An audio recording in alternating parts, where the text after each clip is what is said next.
Welcome to this week's edition of World Crisis Radio. This is Webster Tarpley reporting to you from Washington, D.C. So today is May 9th. Today is the victory over fascism on the Eastern Front. It's the Russian version of VE Day. So here in the West, in the U.S., and in Western Europe, the 8th of May is VE Day, victory in Europe on the Eastern Front for various reasons we'll go into. Alan Dulles being part of the problem. It's the 9th of May, and we've just had the big parade in Red Square. And if you're a warmonger neocon, or if you're a warmonger progressive Democrat humanitarian responsibility to protect freak, you will have been interested to see the Topol M ICBM. You don't want to mess with that. That's got a range of 11,000 Ks.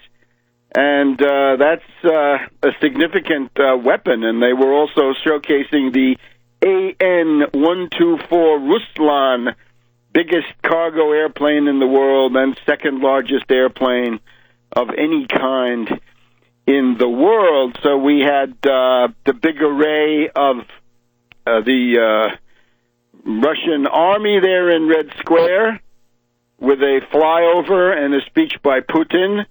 I would recommend, if you have a chance sometime in your life to see that, you should go and see it. I've been to Moscow, not on the Victory Day, but the May 1st, which was demilitarized. I was there May 1st, 1967. I heard a speech by Marshal Grechko of the Defense Ministry there, and you heard this "Ura, ura, ura," right? 3 cheers for the USSR. Now it's Russia. And then Putin flew on to Crimea, where he presided over a naval parade, a flyover, and a brief speech where he talked about the bravery and stoicism of the defenders of Sevastopol and the Crimea during World War II. This was a place that was besieged for many months and then finally taken over by the Nazi forces. But this word stoicism, you're not likely to hear anything of that philosophical level from a leader in the West. Now, I don't know whether stoicism is a good sign or not. Certainly, there's much to be said about stoicism, but we don't have time for that right now. Maybe we look at it in the future. But this is now the big day for Russia, and of course they've got the St. George victory ribbons seen everywhere, and all kinds of celebrations for this, right? And this has got a new life coming after the annexation of Crimea. The wise statesman would say, don't meddle with this. Let it be what it wants to be. However, wise statesmen are not to be found in the Kiev fascist clique, and that Kiev fascist clique, we've just had Parubi, the fascist Parubi, on television, right, talking about, well, blathering out the Kiev fascist line. This is Parubi who wants nuclear weapons, Parubi who wants parts of the territory of Poland, and somehow the Polish government so loyal, so servile to NATO that they can't figure out that the Ukrainian fascists are not their friends. That's Tusk can't figure it out, or is paid not to figure it out by Foch Rasmussen and company. So the Ukrainian fascists are on a shooting spree, and the fascists have been killing people in the coastal city, on the coast of the Sea of Azov. We have Mariupol, And in Mariupol, 20 or 25 people have been killed, and Russia Today has been showing the actual films of people who are not armed. They don't have Molotov cocktails or sticks or anything.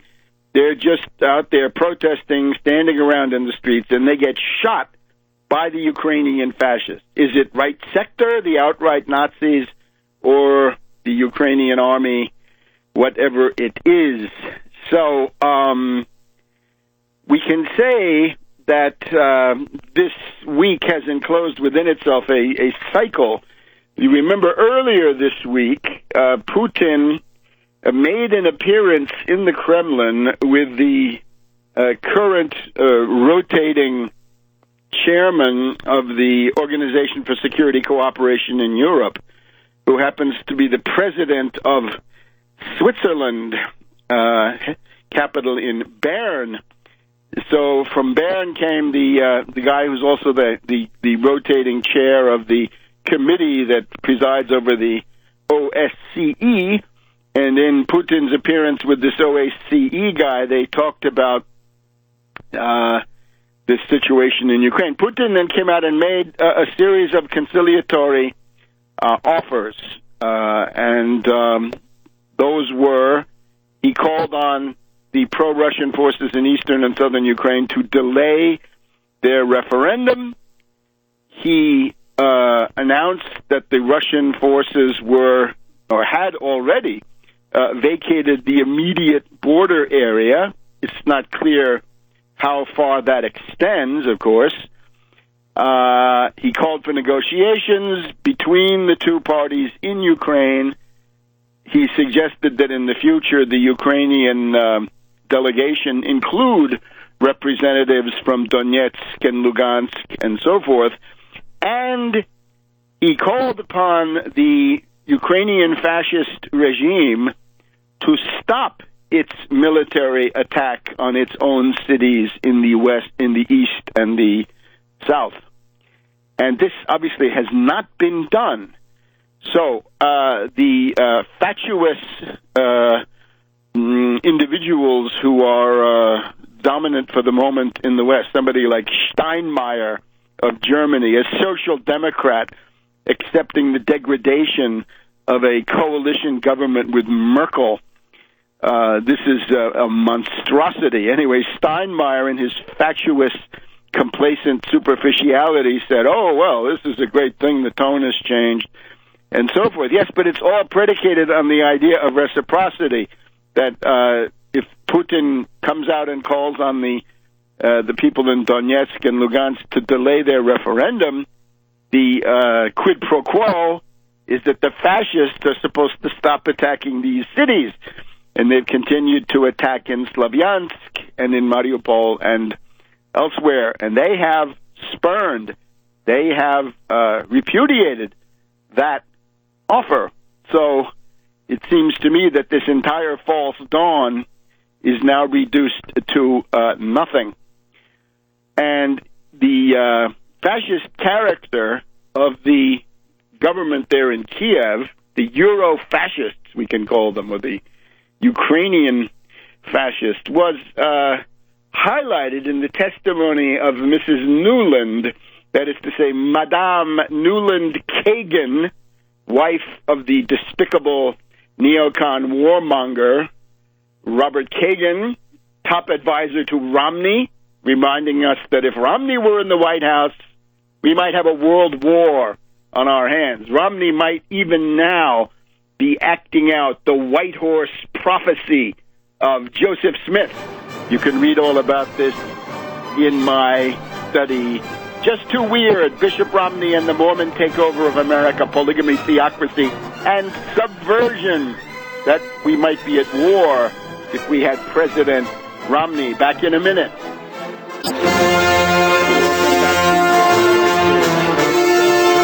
May 9th, we've got 2 days now until the referendum takes place. The 11th of May referendum in Donetsk and Lugansk. Putin has already said he doesn't want this to be held at the present time, but of course these people have a certain autonomy, right? They're not simply controlled by Putin, and they've said they're going to go ahead with it, which I think was predictable. We'll go into some of the reasons why this may have been done, but I don't think this referendum is going to be a rousing success, simply because there are relatively few places where it can be held, and therefore the number of votes is not likely to be impressive, although who knows, right? From a distance, it's hard to tell. And I think precisely this factor, the idea that this referendum is not going to be as convincing as the Crimean referendum, right? The Crimean referendum was, 90% in favor of joining Russia?